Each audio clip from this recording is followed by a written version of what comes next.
Hello, welcome to Gardener's World and welcome back.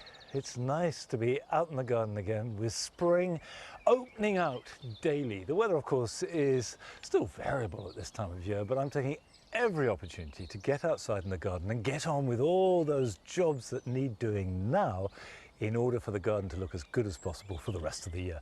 Now, one of them is pruning buddleia, which needs to be pruned hard to promote the new growth that will carry this summer's flowers. Now, in some places of the country you can do this as early as February, but March is normally the best time. But if you leave it, what happens is the new growth grows much better at the top because it's closer to the light. That shades out the bottom and you get this bare, very woody, leggy plant. So I can get in there and I can prune right there, take that out, and I'm cutting just above a new shoot. And as long as you have some new growth below where you cut, you really can go as low as you like. So if I cut there like that, and now I've got 1, 2, 3 shoots, and all of those will grow strongly and all of them should carry flowers.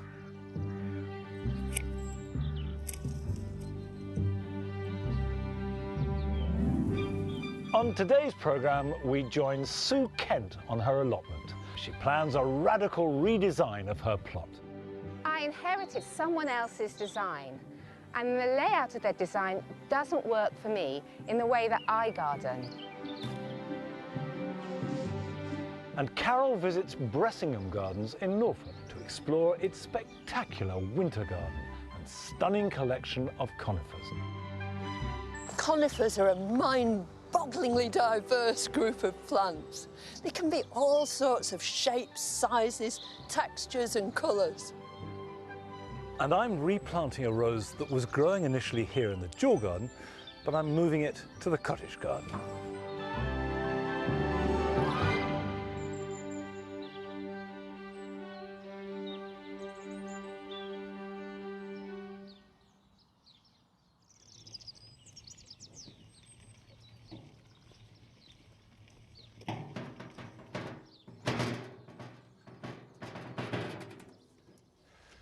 Well, there have been dramatic changes here in the dual garden and the cottage garden over winter. Because after battling box blight for nearly 10 years now, we've given up and grubbed out nearly all the box hedges here in the dual garden and in the cottage garden. Now, obviously, we could replace them with something that doesn't get blight, and that's a perfectly good option. But instead, we've decided to embrace the opportunity and see it as a chance to do something that we couldn't do before. Because while we had the hedges, all the plants had to be taller than the hedge to be seen. Now they're not here and we've lined the paths with metal edging, we can plant right up to the edge with smaller, more delicate things that still have the dual colours, and that's what I'll be doing over the next weeks and months. But we still have to do our normal housekeeping in the borders, and this time of year is perfect for dividing herbaceous perennials. And I want to divide this cardoon. Now remember, an herbaceous perennial is a plant that dies back completely over winter above ground, but in fact its roots are completely alive and healthy, and then it puts on an enormous surge of growth from spring through into summer. Now, the cardoon is a beautiful border plant. These lovely glaucous grey leaves that will grow about 5-6 feet tall, and then they throw up these giant flowering spikes like a huge artichoke. But this is the moment to divide it. And the easiest way to do it is simply to chop off a section. The roots are quite firm and quite deep, so you need to get down as deep as possible. I do regularly split the cardoons and move them because that does reinvigorate them as much as anything else, and you get really good new growth. And that's a good rule of thumb for all herbaceous perennials. There we go, there we go. That's coming up. So you can see what I have here is a generous clump. Now I could plant that as it is, or I could divide it into 3 or even 4 sections. And the way I'll do that is dead easy, because I'm simply going to chop it. There we go. Now you can see that it's got a really woody root, and it's very likely to die back somewhat and to grow slowly in the first year. So don't have any great hopes of it surging away. Give it a year or so to get going. In fact, what I'm going to do is pop these into pots, because I'm not quite certain exactly where they want to go. So that can go in a pot just for a day or two while I work out where it's going to go. I'll pack that round with potting compost. It doesn't have to be good compost. In fact, you can have reused compost for this, because it's only a temporary home for it.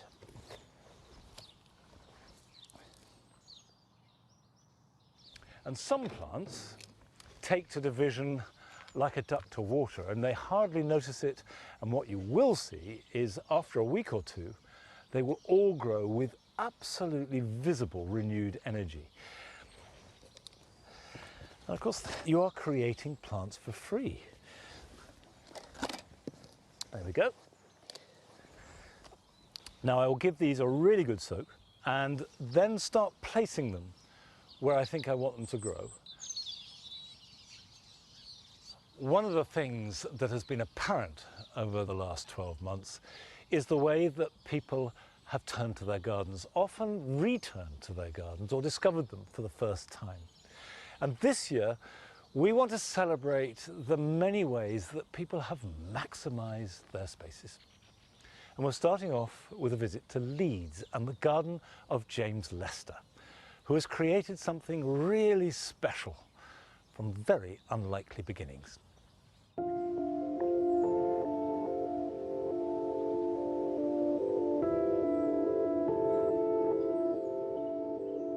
The planting feels like an oasis. It's not like anything else that I've come across in Leeds. It's a really tranquil space to be sat in.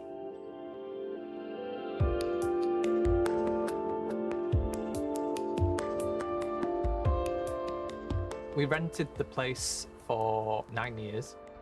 We bought the house off our landlord, and obviously I'd had 9 years to think about what I wanted to do. The back garden is 15 by 16 feet. It has a staircase that comes through the middle of it and takes up a lot of that space. It's northeast facing, so it gets a little bit of sun in the morning. Because it's at the bottom of 3 stories, it's shady for the rest of the day, and throughout the winter it barely gets any sun at all. When we put the fences in, we drilled them in and realised just how thick the concrete was. So we got the pots. They were a job lot on the internet. And then all of a sudden, 200-ish pots arrived and the world was our oyster.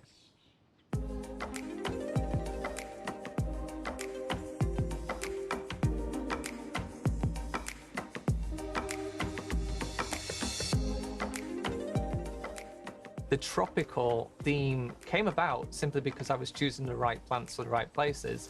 And it turned out that sort of these big glossy leaves, which sort of filled out the space, a lot of them are sort of bog plants, but they will grow well in a pot if you keep up to watering them. The hero plants in the garden are the big ones that really add structure and shape and create this sort of canopy. So they include the gunnera. They make the place feel bigger, as counterintuitive as that might be, putting a big plant in a small place, but it really makes you feel smaller, so the place feels bigger. Height is quite important to such a small footprint garden, so having the large trachycarpus, a large bamboo, the tree ferns as well, those are the plants that really sort of give structure to the garden. Having a canopy of leaves encloses the space, and in such a public area, surrounded by all these houses, it really sort of creates this sort of solitude, and it even helps block out a lot of the noise from all the neighbours. It just sort of, it feels like a cocoon of greenery.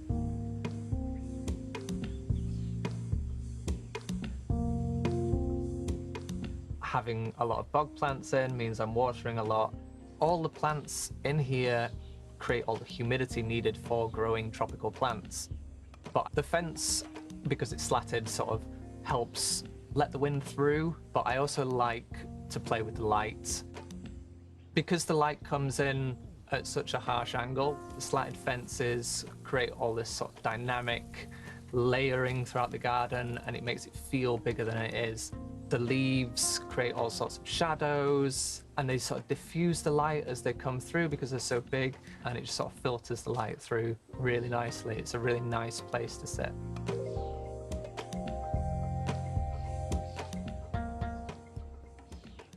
So I decked the garden about 18 months after starting. A lot of the pots were already in situ.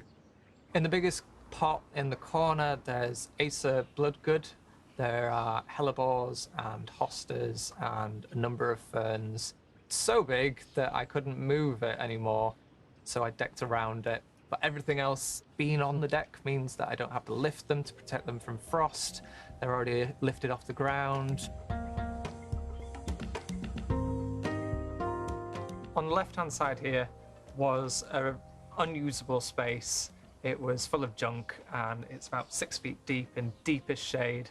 So what I've done to solve that problem and keep the space usable is fix pallets at different heights with plenty of space underneath to store spring bulbs and all my tools.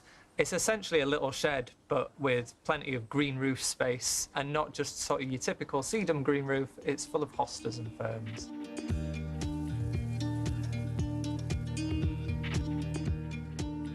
The garden definitely stands out from everyone else's garden. There's a large wall, but a lot of the plants peek out over the top, and there's a lot of comments on sizes of leaves and things that people can see. So it does get a lot of positive comments. I was taking the dog for a walk, and one of my neighbours down the road was growing courgettes, and so I started talking to her about her space and her garden, and I showed her my garden, and we took it from there, and she's just run with it. James encouraged me to think about the yard in a different way. Me and James have got this joke that the one word I wanted someone to use when they were looking at my yard was voluptuous. So I wanted the space, although it to be small and condensed and with lots of dainty flowers, I wanted it to look really full, really rich and really voluptuous. For example, the clematis are very vigorous climbers. We've got the wisteria down here, so I'm hoping in about 25 years' time I may have a wisteria growing up the side of the house, but I'll wait for that to happen. This space has generated quite a lot of interest amongst people who live locally. And James showed me in a small space you can do a lot with it. From there, I'm hoping to inspire some other people around me to do the same.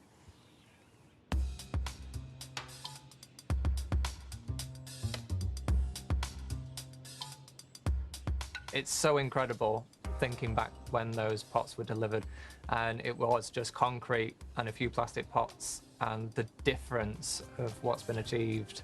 I'm really happy with how it's come to fruition.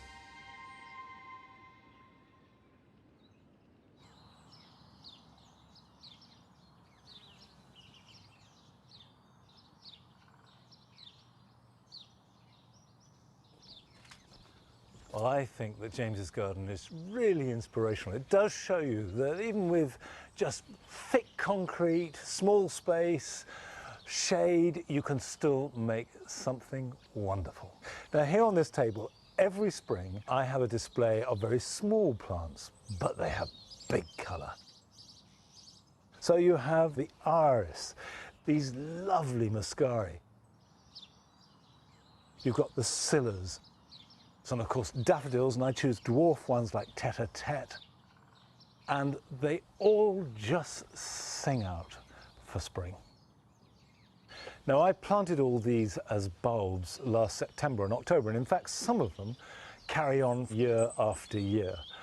But if you haven't done that, you can still get these little gems from garden centres, nurseries, or if you go online, you can buy them now, and they will brighten up your garden for a few weeks to come. Last year, we asked if you would send us films of your experience in your gardens, and we were overwhelmed by both the quantity and the quality of the response. You made us laugh, you made us cry, you inspired us, you informed us, you surprised us. So we'd love to continue that. If you've got a garden that you love or an idea that you think you'd like to share, or even just a favourite plant, make a film and send it in to us. And if you go to our website, you'll get all the instructions of what to do and a little bit of advice on how to do it. And our first film comes from a mother and daughter gardening combination from Chelmsford.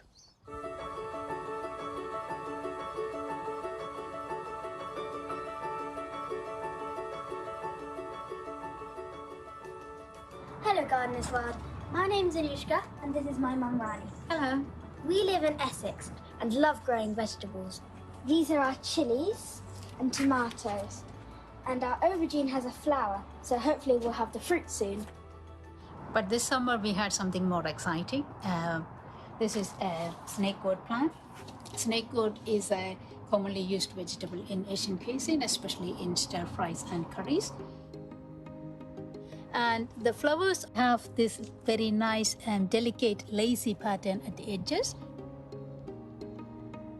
Baby snake gourds tend to grow a little bit wiggly, and traditionally we tie a stone at the end of the fruit to make it grow straight. And we can see that we had done the same thing for these snake gourds as well, and it has grown relatively straight. In tropical climates, this can grow up to 6 feet. Ours is not that big. Let us measure. It is just over 1.5 feet there. We are really inspired by this resilience of this plant, which has grown here and produced fruit outside the greenhouse. And I'll be trying to collect seeds from this and grow next year as well.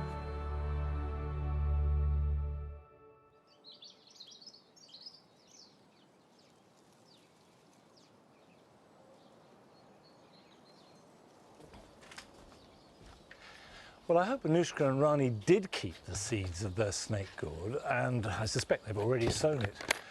And if they can grow a 6-foot-long one this year, wouldn't that be fantastic? I confess I've not heard of a snake gourd, let alone grown one. But like them, I do grow chillies. And this year, I thought we might grow some chillies together. You don't need a garden, you don't need a greenhouse. They grow perfectly well on a windowsill, on a balcony, a roof garden. The one thing that they do need is some sunshine and heat. So they're not a plant for a dark, shady corner. But hopefully, by the end of the summer, early autumn, we'll be harvesting some really good chillies. Now, the first variety that I've chosen is one that is very common. It's called de Cayenne, and it's a medium hot one. And it's got lots and lots of medium-sized, quite slim chillies. And by and large, it's one of the easier ones to grow. It's not too fussy, so it's a really good one to start with. Now, I've got a peat-free compost. This is based on a coir mix, and then I modify it by adding sieve leaf mould, a little bit of sieved garden compost, and some grit to open it out. But to be honest, chillies will grow in any compost mix.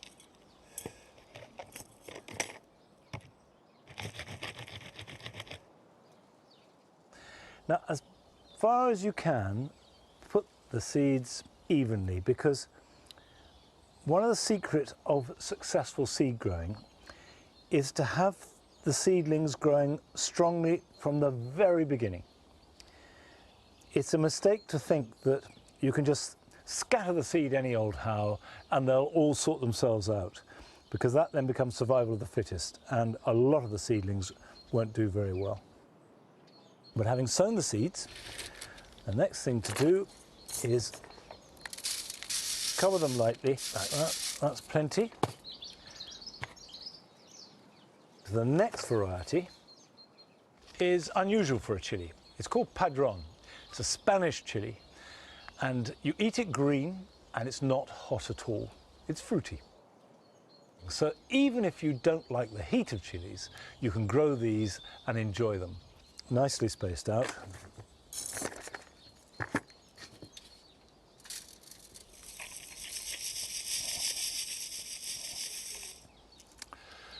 At this stage, it is really important when you've watered them to give them some heat.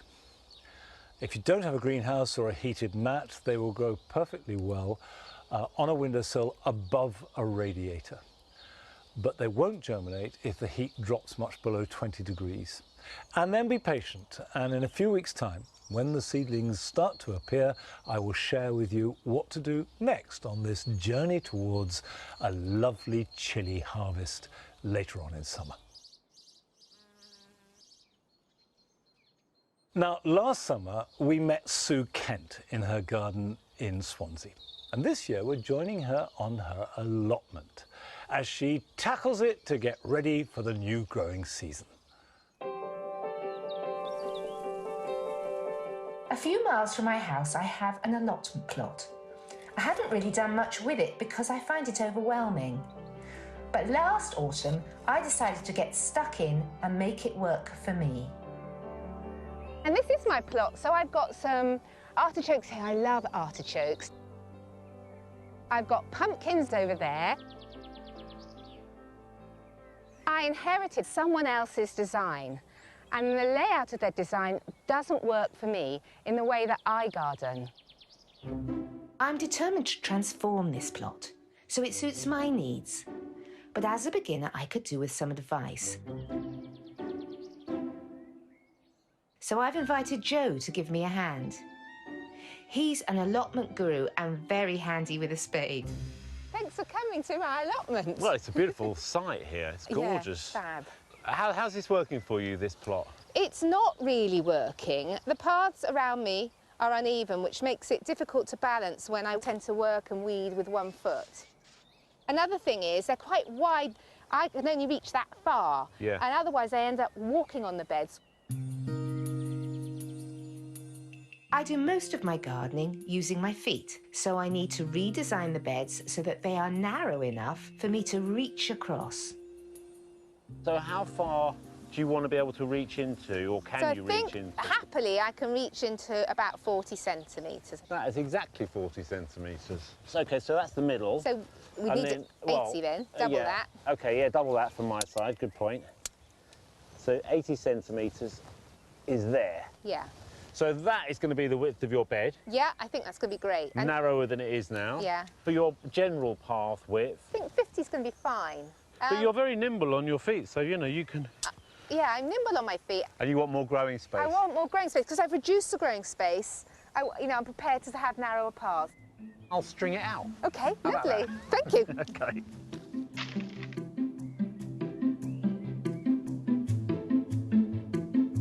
A 50-centimetre path is going to be wide enough for Sue, but it's worth considering making walkways wider if you want access for a wheelbarrow or a wheelchair. Today I'm going to help Sue create her first bed and 2 pathways, starting with marking out the area where the beds will go. But there you go, Sue. What do you think? Does it work for you? Yeah, that does work for me. I think these paths will be fine. This looks good. So next, so I'm going to level off the path areas. Do you want me to dig over the beds as well, get some weeds out for you? I'm thinking about being a bit radical. I'm thinking about doing no dig. What do you think? Saves a lot of work for me, which is good. Pioneered by Charles Dowding. It's all about, you know, keeping the soil structure, keeping the moisture within the soil and suppressing weeds, but no digging at all. And I think it'd be really good for me that I don't have to dig, which I find quite tiring. Yeah, it would be absolutely perfect for you, wouldn't it? OK, so I'm going to pull this string up and get it out of the way because we've got to lay the cardboard down. OK, and I'll start on the edging, removing it. Yeah, great. I don't want raised beds because I find it hard to reach over them with my feet. By the time you've done that, I might have just about got the string on a bit of bamboo. You're supposed to be helping. No, I know you're doing it all. Right, here we go. Before we get going, I need to take out the bumps on the pathway to make it easier for Sue to walk on. I think this will be the last bit of digging this site sees for a long time. I can totally see what she's aiming at, but I do love a bit of digging. Now we can start our bed. The no-dig method principle revolves around not disturbing the soil, so no to any digging, and that includes the weeds. Instead, soil is left undisturbed and we add weed-suppressing material like cardboard. Think of it as a compost sandwich. I'm starting by giving the soil a gentle rake too, so that it's ready for the cardboard. Yeah, maybe if you start at that end. OK, I'll start at this end. And the key is to overlap them. Okie dokie. Yeah, so I'm going to need my toes out for this one. A bit of overlapping action going on there, rather than butting them up. If they butt up, the weeds can just grow through like that. OK. Now these layers will starve the weeds of light, and as they die, they will enrich the soil. We're placing the cardboard right across the path and the bed. So it's really important to water the cardboard before you start putting the mulch on top. Right, why is that then? Because it starts the biodegrading quicker. OK, yeah, right, OK. This is your finest watering can, isn't it? No, this is my finest one. It's lovely. You've been saving it for me. It's going to be the proof of the pudding, as they say. It's going to be an eating, isn't it? Very definitely. And I'll go and get some of this Yeah. this lovely compost. And you can sort of tip it in and I'll move it along if necessary, or... Yeah, yeah. Oh, this is exciting. Where do you want it? Well, start here. Right, yeah, in between that's my the line. shoes. Oh, it feels lovely. For the final layer, you put organic matter on top of the cardboard. We're using a peat-free potting compost. And you want it nice and deep. I mean, sort of minimum of 4 inches, really. Right, okay. You know, 10 centimetres. Now, you could use homemade or green manure compost or well-rotted manure. Leave the beds for a few months so the weeds die off. The cardboard breaks down and the weather and soil organisms work their magic. Tread it down, firm but not compact, please. Okie dokie, I'm on it. It's time to get the path down, and I've chosen wood chippings as it's nice and spongy underfoot.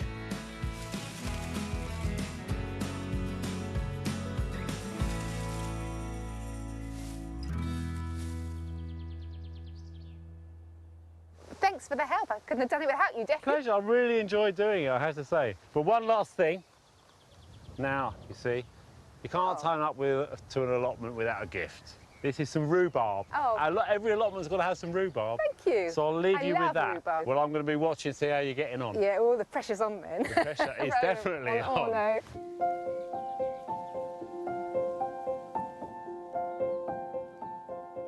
I've got 1 bed and 2 paths in, and I've got 4 more beds to do, which I'll take my time with and get them done by the winter. But for now, at the end of the day, I'm going to just get my rhubarb in.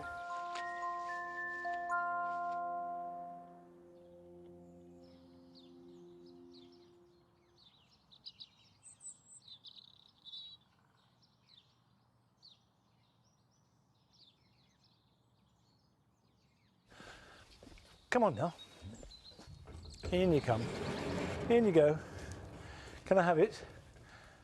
Thank you. Good girl. We'll be joining Sue later on in the summer to follow her progress on her allotment. Now let me introduce you to the latest addition to Longmeadow. This is the culmination of a lifetime's gardening dream. And it's a small section of a large commercial greenhouse that got badly damaged in a storm. Now, it's proved a brilliant place to store tender plants like the citrus and the olives and the gingers, but also to grow winter salad crops. And this bed is filled with parsley and rocket. We love parsley and eat it all the time, but the thing I really want you to notice is how widely spaced the individual plants are. This was a batch sown in August, and these have been picked over 2 or 3 times this winter, and yet they're still giving lots of leaves. And that is the secret of parsley. It wants to be a big plant. It's a member of the carrot family. It's got a deep taproot and will produce lots and lots of leaves if you just give it a chance. Now, still to come on today's programme. Carol celebrates winter colour at Bressingham Gardens in Norfolk. And we visit Clumber Park in Nottinghamshire as we get a grand tour of their incredible national collection of rhubarb. To most people, a rhubarb's a rhubarb's a rhubarb, isn't it, really? But within 130 varieties, there are loads of different profiles and characteristics. But first, we have one of your films, sent to us from an allotment where dahlias take centre stage. Hi, I'm Nicole and welcome to my allotment here in Peterborough. My plot is only 63 square metres, but I've absolutely rammed in as much as I can, and I'm totally obsessed with dahlias, in case you hadn't noticed. I've got 43 different plants here and around 20 different varieties. I absolutely love them, and it's the main reason I have the plot.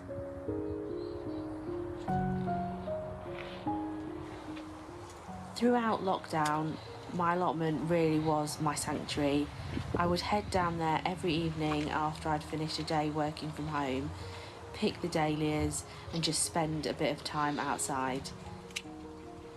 It made me feel like I had a sense of purpose because the dahlias were there every evening, ready for me to enjoy them. I ended up with so many dahlias that I asked my friends and family to nominate people who'd worked in exceptional circumstances during lockdown, and I delivered bunches of the dahlias to them.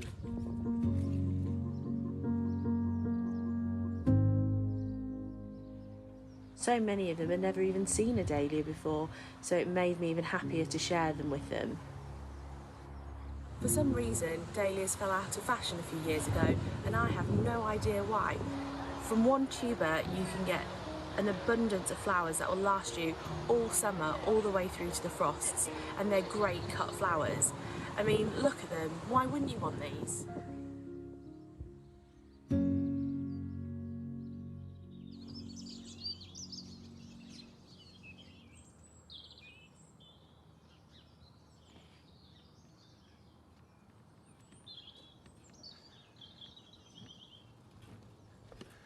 Well, I think Nicole's dahlias look glorious. And I do remember in the 80s and 90s that they weren't just out of fashion, they were somehow seen as the mark of someone who didn't have good gardening taste. There was rather a snobbish approach to them, which is just ridiculous because dahlias are fantastic. And by the way, if you've never grown them before, they can be grown by seed. And next week I'm going to be sowing some. And if you sow some at the same time, I will steer you through the process of raising them in the coming weeks and months. But for the moment, I'm not planting dahlias, I'm planting a rose, or actually replanting a rose, because this used to be in the jaw garden.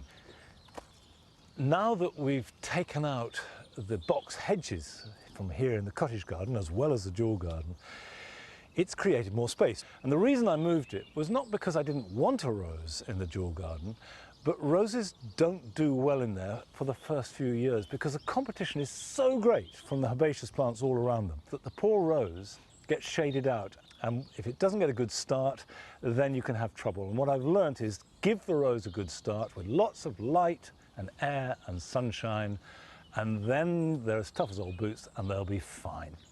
Now, this one, which is called Falstaff, actually I'm going to grow as a climber, a small climber, so I'll erect a tripod around it.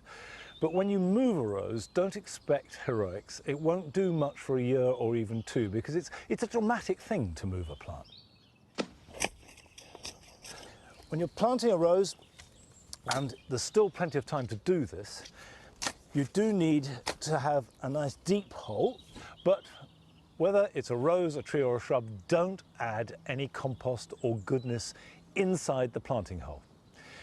That can go on the surface because what you want the roots to do is go out, to leave the planting hole and go as wide as possible and to adapt to the soil. Whereas if you fill the planting hole with goodness, of course the roots don't leave, they just stay there and effectively they become pot bound. Now this, as I say, has been moved, so although it's in a pot, all the soil is going to fall off it when I take it out. And this now is effectively a bare root plant. Now bare root plants you can buy, tends to be in winter, so we're coming to the end of the season, but they're cheaper, you tend to have a wider variety. when you get them, you do need to plant them straight away. So that has a limited root system, but you can see here where my finger is, that's the graft, and that's the root stock there, and that is the top growth, and that wants to be underground. So I will plant it roughly where my finger is, like that. But before I do it, I'm going to add mycorrhizal fungi. And what this will do is kickstart the relationship between the fungi in the soil and the roots. It doesn't necessarily work miracles, but it certainly helps, particularly if you're replanting something from the ground. So that's the level, about like that. We'll backfill around it. What I will do, having planted it, is cut it back. Any rows you plant should be pruned immediately after planting. It will stimulate vigorous new growth, hopefully spreading the stems, and that will result in a much healthier, stronger plant than if I leave it. And as well as cutting back and planting, of course, there is one thing you absolutely have to do when you plant anything, let alone replant it, and that's give it a good drink.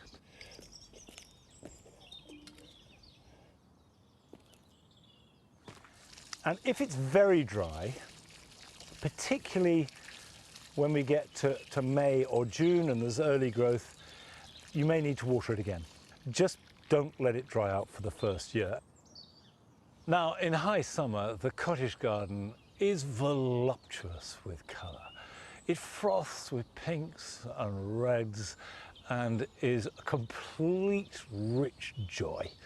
However, by midwinter, there is very little colour to see anywhere in Longmeadow. We have lots of structure, but colour there ain't. However, we've now got another chance to see and get some inspiration. I have been to Bressingham, but I went in summer, and certainly seeing that makes me want to go in the middle of winter. And of course, it's the intensity of all those different greens that adds such power to what would otherwise be a bare winter garden. It's time now to visit the last of your gardens today, and it's taking us up to the north of Scotland, where we share the joys and tribulations of potato planting.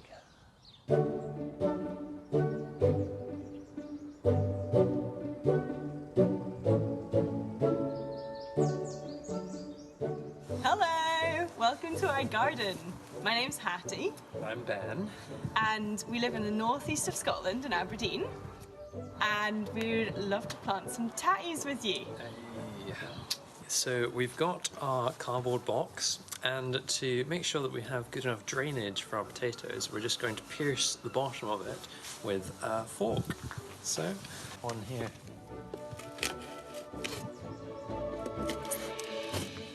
So these are our first seed potatoes. We've never grown potatoes before. We've left them for 2 weeks on the windowsill to chit. So you can see they're looking quite nice now. And this is our first time trying to plant them. So we're just going to space these apart with the eyes upwards where need be, but they've got so many eyes on them anyway.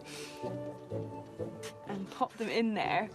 They're on about 1 to 2 inches of soil, and see how they do at that distance.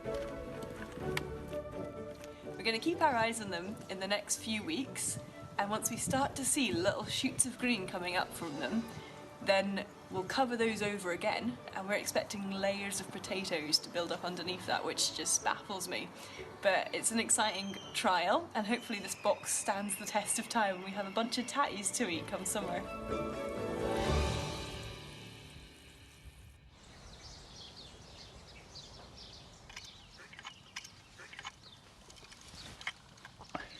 Well, Hattie and Ben sent us some pictures, and they evidently did get a good crop of tatties from their cardboard box.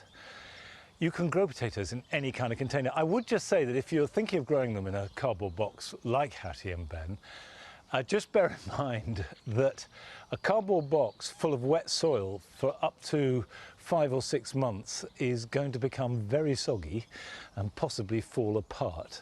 So at very least, if you want to move it around, put it on a pallet and choose the thickest, strongest box you possibly can find. And probably better for first earlies, which are quicker than a main crop. But apart from that, it shows that you don't need a fancy pot to grow things. Anything will do. And I haven't managed to sow any seeds outside yet because we've had a very cold late winter, early spring here at Longmeadow, but the sun is now shining and I'm taking the opportunity to sow and plant some broad beans. Broad beans are amongst the very few seeds that will germinate when the soil is quite cold.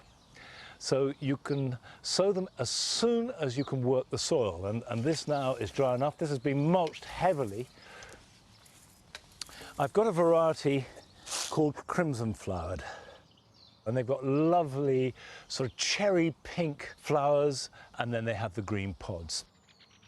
So broad beans are best grown in pairs of rows spaced about 9 inches to a foot apart, with each seed about 9 inches to a foot apart. So in a grid, if you like, and then you can support them and get in between the rows to pick them. And I just make a hole with my finger and pop them in. And because these are raised beds, I'm using a board to kneel on. And the important thing about a raised bed is to reduce compaction.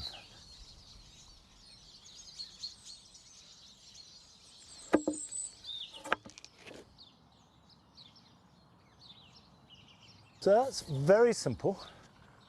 And I will just gently tickle that over with a rake to cover it. And then I can leave them to get on with it. Now, as well as sowing some broad beans by seed, which should give me a harvest towards the middle or end of June, I've got some to plant out. These are some that I sowed earlier. In fact, on December the 20th, to be precise. The whole point of these is that these will give me a harvest round about the end of May, about 3 weeks earlier than the others. And that is a huge advantage with broad beans because broad beans are so much nicer when they're picked young. So it's better to have 2 or 3 sowings staggered to give you smaller harvests across a longer period. And now these are ready to plant out. You can see they've got a good root system, and these can just go in like that.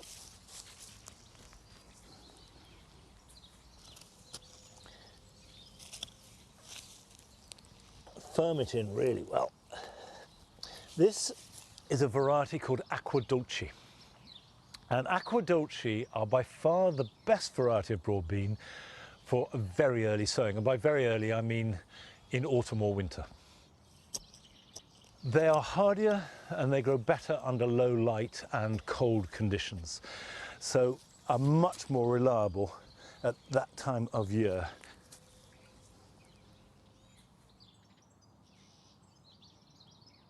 Now, we paid a visit to Clumber Park in Worksop in Nottinghamshire, where the senior gardener, Shirley Roberts, showed us their national collection of rhubarb.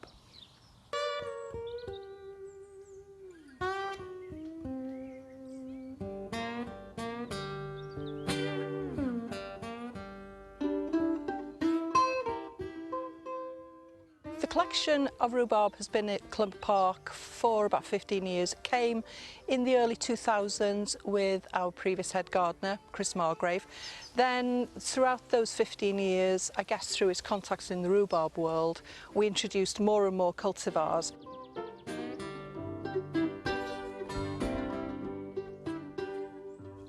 And we've got over 130 different varieties of rhubarb in our collection.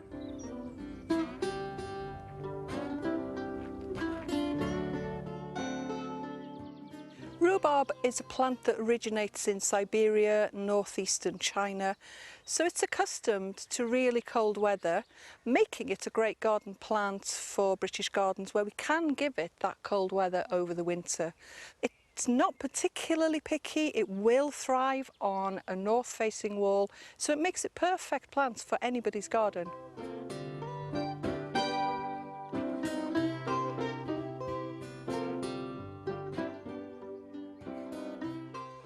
So So to most people, a rhubarb's a rhubarb, isn't it, really?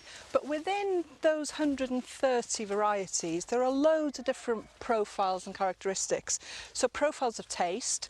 So there are some that have been bred to be really, really sweet. And then at the other end of the spectrum, you've got others that are a lot more sharp.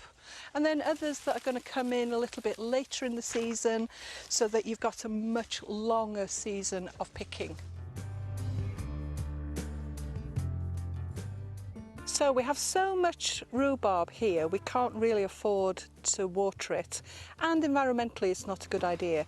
So what we do instead is we mulch it really thickly with our own homemade compost, even up to about 5 inches of mulch, and that keeps the water in the soil.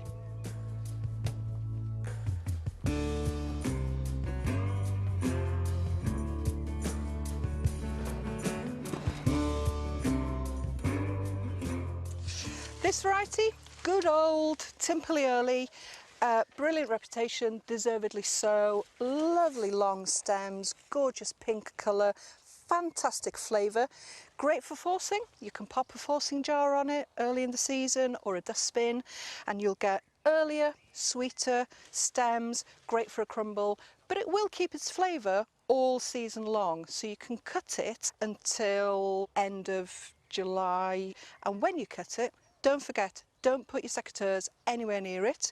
Get as low down as you can on the stem, give it a little twist, pull, and that's your perfect pick. You can see a small amount of the crown has come away with it. You want to see that little bit of whiteness at the bottom of your stem.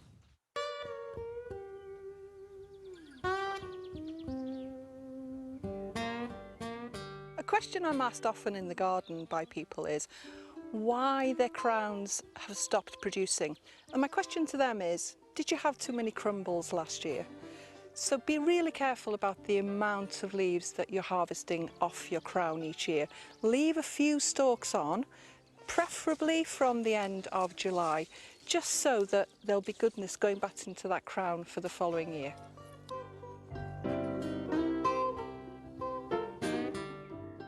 This one is Fulton Strawberry Surprise, my all-time favourite rhubarb variety.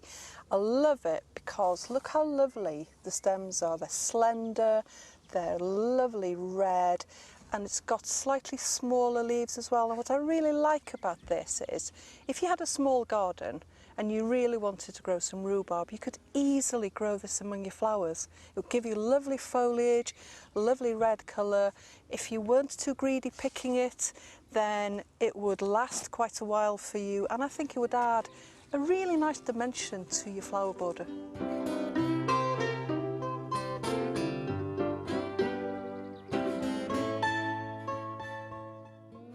The important thing to bear in mind about rhubarb is that not all of it is edible. So the stalks, obviously delicious, but the leaves are poisonous. If your rhubarb starts flowering, that's not great because it'll make the flavour a little bit bitter. So as soon as you see a flower appear, snip them off, job done.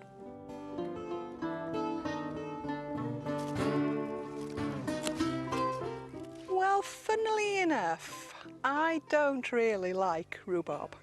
I don't like the taste of it. I love growing it and I love curating the collection. Rhubarb crumble leaves me cold.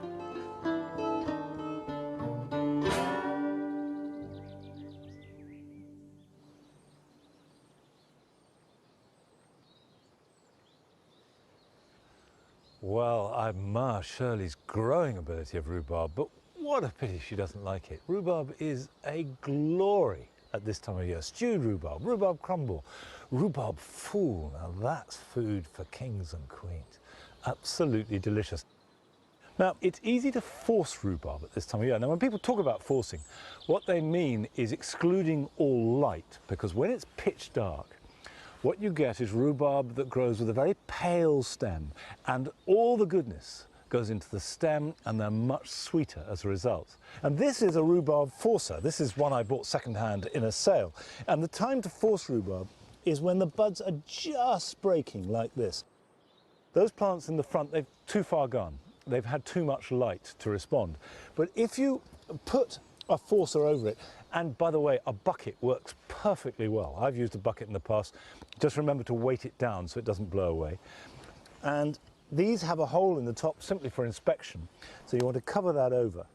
But because there's no light, they grow rather slowly, so don't try and cover them all over. Keep some covered, some uncovered, and you can get a variety of harvests.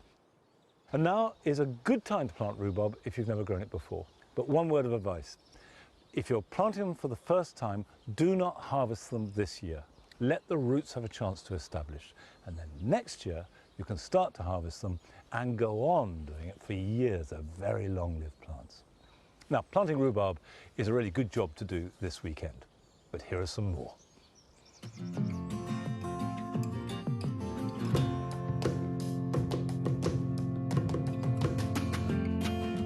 It's time to cut back deciduous grasses such as miscanthus. Remove all last year's growth, cutting right back to the ground. This can then be shredded and added to the compost heap. And with light and air, the new green shoots will quickly develop.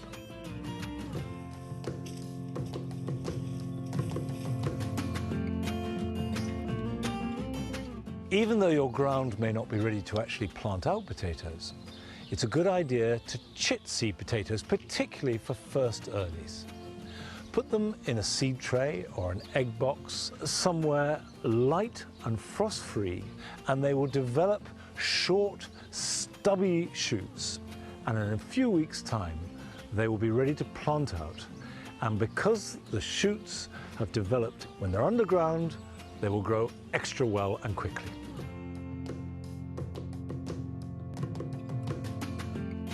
In the depth of winter, the brightest colour comes from the brilliant bark of dogwood.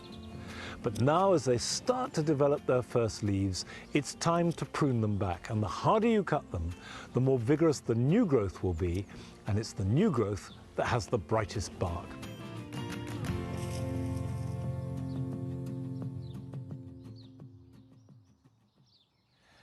The banks of the mound are now filled with colour. The crocuses will soon be over, but the daffodils will grow, and this will be a sheet of yellow in a week or two. And then when they die back, the wildflower seed that we sowed last year will start to flower from May through to July, and then we cut the grass and the cycle continues again.